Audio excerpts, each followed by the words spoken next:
Hey everyone, Alex here. I talk about self-improvement, mindful consumption, simple living, and fragrance. And in this video, I wanted to talk about my most requested topic, which is the fragrances in my collection that I believe are a 10 out of 10. Now, I've done a video on the fragrances that I would keep for life, and whilst a couple of these are in that video, these are not necessarily fragrances that I would keep for life, but they are fragrances that I believe deserve a 10 out of 10 rating.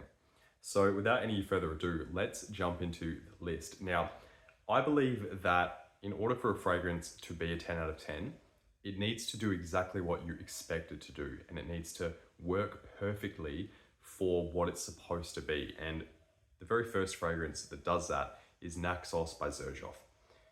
The purpose of this fragrance, in my opinion, and this is all subjective, you might disagree, but for me, the purpose of Naxos, this is a show-stopping fragrance. It's opulent, it stands out, it's got something special about it that you don't smell on every person that you walk past. And to me, that is what this is supposed to be, and it does that perfectly. When you go to an event where you want to stand out and you want to have that extra something that your standard generic fragrances just don't have, Naxos does that perfectly, in my opinion. And for me, that is why this is a 10 out of 10. Beyond that, it also lasts for the entire day, and I can often smell it the next day, and that's just an added bonus. Now, I'm not always too caught up when it comes to the performance or the longevity of a fragrance, but it's always going to be a bonus, and especially with strong fragrances like this that you want to be a show-stopping fragrance. I do think in those scenarios, longevity and performance does matter. So for me, Naxos by Xerjoff is a 10 out of 10 fragrance, and this is also one of the fragrances that I'm going to keep for life. Moving on to a completely different fragrance, Bleu de Chanel Parfum. In my opinion, this is the best of the Bleu de Chanels, and the reason that I love this the most is that it, in my opinion, is the most balanced, it's the deepest, it's the richest, and it's also the most versatile.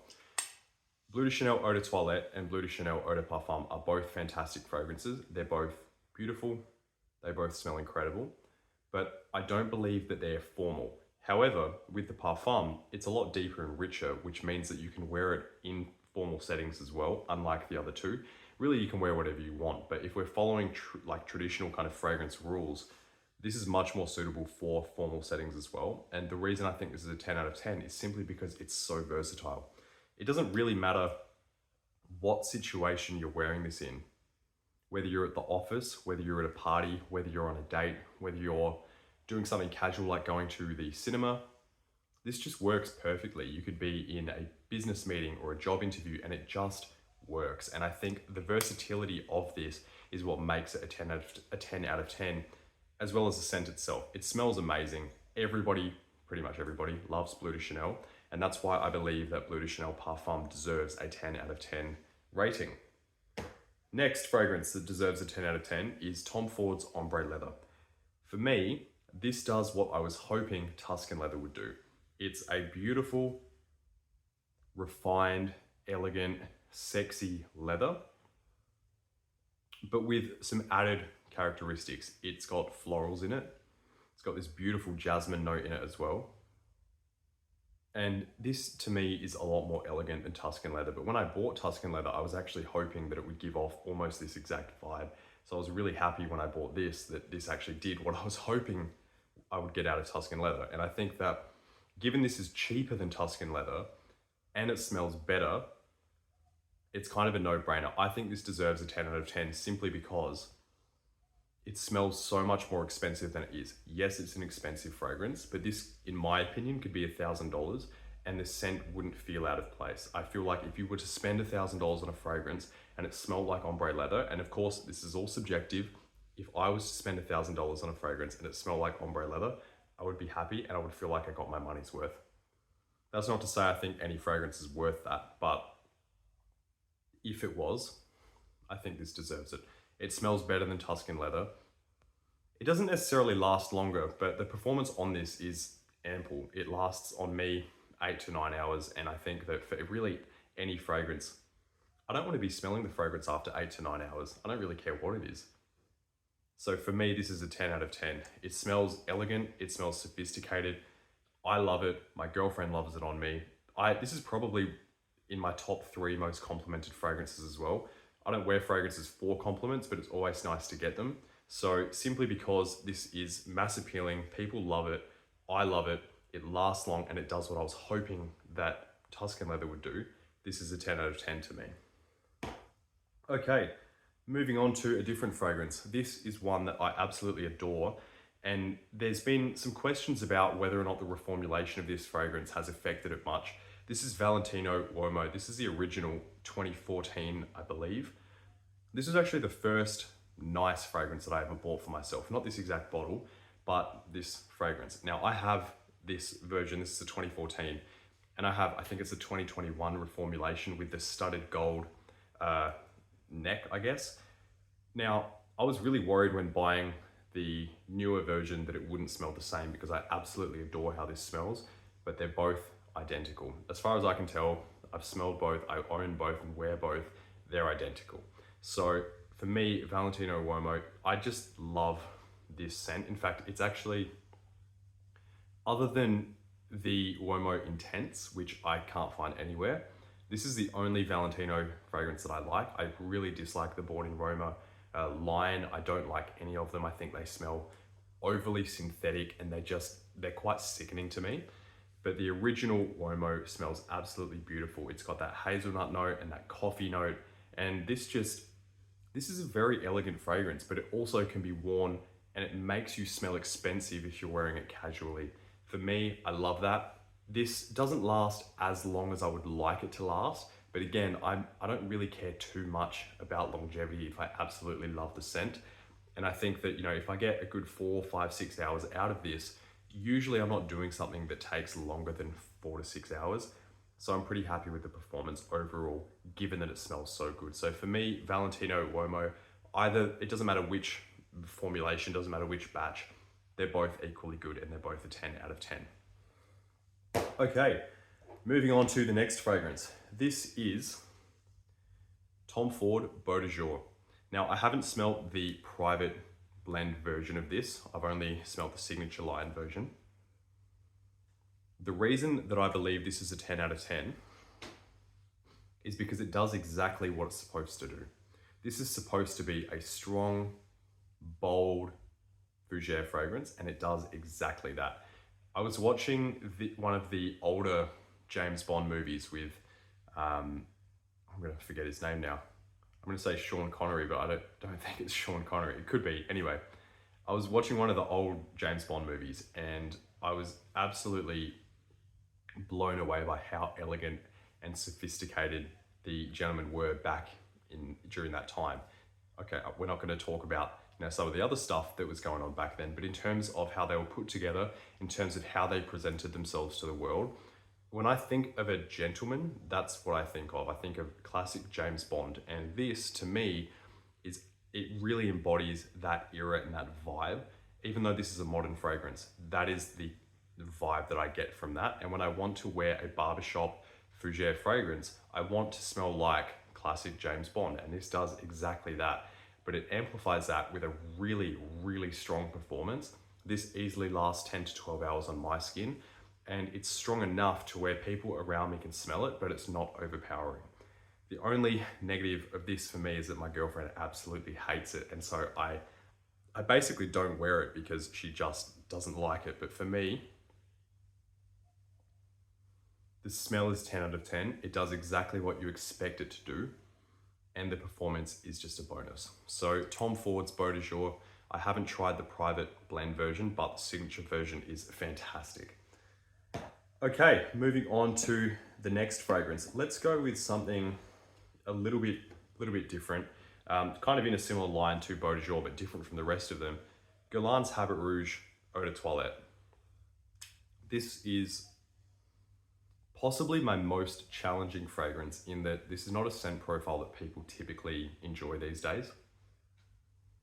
It's powdery, rose, citrus, and some other florals. I don't actually know exactly what's in here. It smells old, it smells vintage, it smells classic, and to me, it smells incredibly elegant. I very, very rarely wear this. I've had this for, I think, 6 years. And I really haven't worn it too much. In fact, most of this has been me spraying it in the air and just enjoying how it smells. This is one of the fragrances I wear for me, not for anybody else. And it's very classic. But when I want to convey more of an old school, sophisticated and elegant image, or if I just, I like to watch a lot of old movies, and sometimes once I've seen one of those movies, I feel inspired to dress that way for a day or two. Not like I'm not playing dress up, but I dress a little bit more classic. And I want to smell a little bit more upscale, but vintage. This is perfect for that. And I really feel that this captures this very, very old school, vintage, elegant feel perfectly. So when I want to smell old school and regal, this is a 10 out of 10 because it captures that so effortlessly. It's also very strong. It lasts a really long time. I would say 8 to 10 hours quite easily. And it gets better as it dries down. The opening it's okay, but as it dries down, it just becomes the most incredible, warm, spicy, powdery fragrance. And I love that scent profile. And sometimes when I want to feel vintage, I just want something like this. And this is perfect because it does that perfectly. So Guerlain's Habit Rouge Eau de Toilette. I haven't actually smelt the new versions of it. I know that they are in the new, like the L'Homme Ideal bottles. I've only tried this one, but I love it. And I know that Guerlain, pretty much everything they put out is fantastic. So I'm sure the new ones are good, but I really do love this vintage version. Okay, next is, this is a personal favorite for me. This is the original Spicebomb Eau de Toilette by Viktor and Rolf. I don't like any of the new versions. I actually don't like Spicebomb Extreme either. I just love the original Eau de Toilette. I think that this does it better than any of the others. It's relatively long lasting, I'd say 7 to 9 hours. It smells incredible. It's cheap as well, which I think is always a benefit. Like, I'm not overly concerned about the price. If we take Naxos, for example, this is a very expensive fragrance. And I think some people cut it down because it's expensive, but you need to remember that fragrances are a luxury. They're not supposed to necessarily be accessible for everybody. That's why they're called a luxury item, and especially niche fragrances. It's high-end luxury and they're supposed to be expensive, and that's what makes them appealing. But certain fragrances like Spicebomb, they just happen to be cheap, and that is what makes them amazing. The fact that I can pick up a bottle of this for $50 to $80, I think, and the fact that it smells as good as it does, that it's enjoyed by so many people, and that it lasts a long time, I think that that is absolutely perfect. And that's why this is a 10 out of 10, because for such a cheap fragrance to get such a good response from people and to just work, and be able to contend with other much more expensive fragrances, that makes this a 10 out of 10. And I think that if I was to have one cheap cold weather scent for my life, specifically cheap, there are plenty of expensive ones that I would want more than this, but if I had to have one cheap cold weather scent, say under $100, it would be Spicebomb Eau de Toilette by Viktor and Rolf. 10 out of 10 in my opinion. We have 3 more to go. The next is Struggle With You Absolutely by Emporio Armani.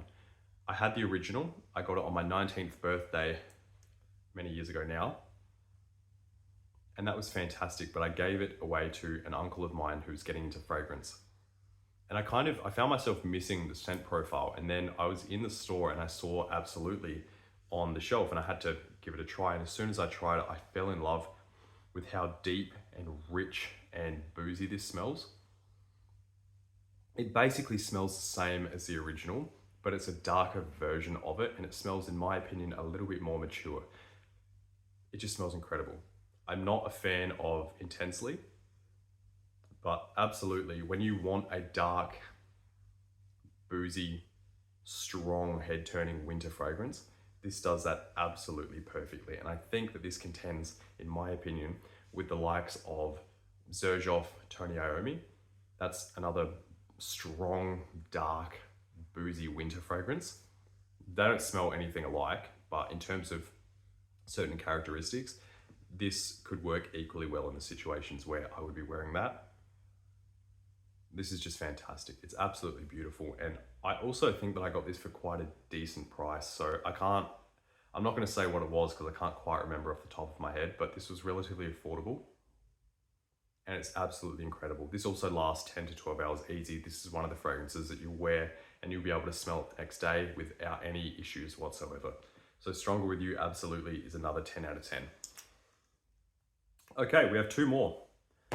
The next is Portrait of a Lady by Frederic Malle. Now, I only have this little bottle because it's exceptionally expensive, and I've stopped buying expensive fragrances. I've spoken about in my other videos how I'm trying not to buy new fragrances and I'm trying to enjoy what I have. I've got this and I've had this for about a year and I haven't really used a whole lot, but every time that I have worn this, I've absolutely loved it. I just don't want to spend the money to buy a full bottle because of how expensive it is. It's just not, it doesn't align with what I want to be using my money for anymore.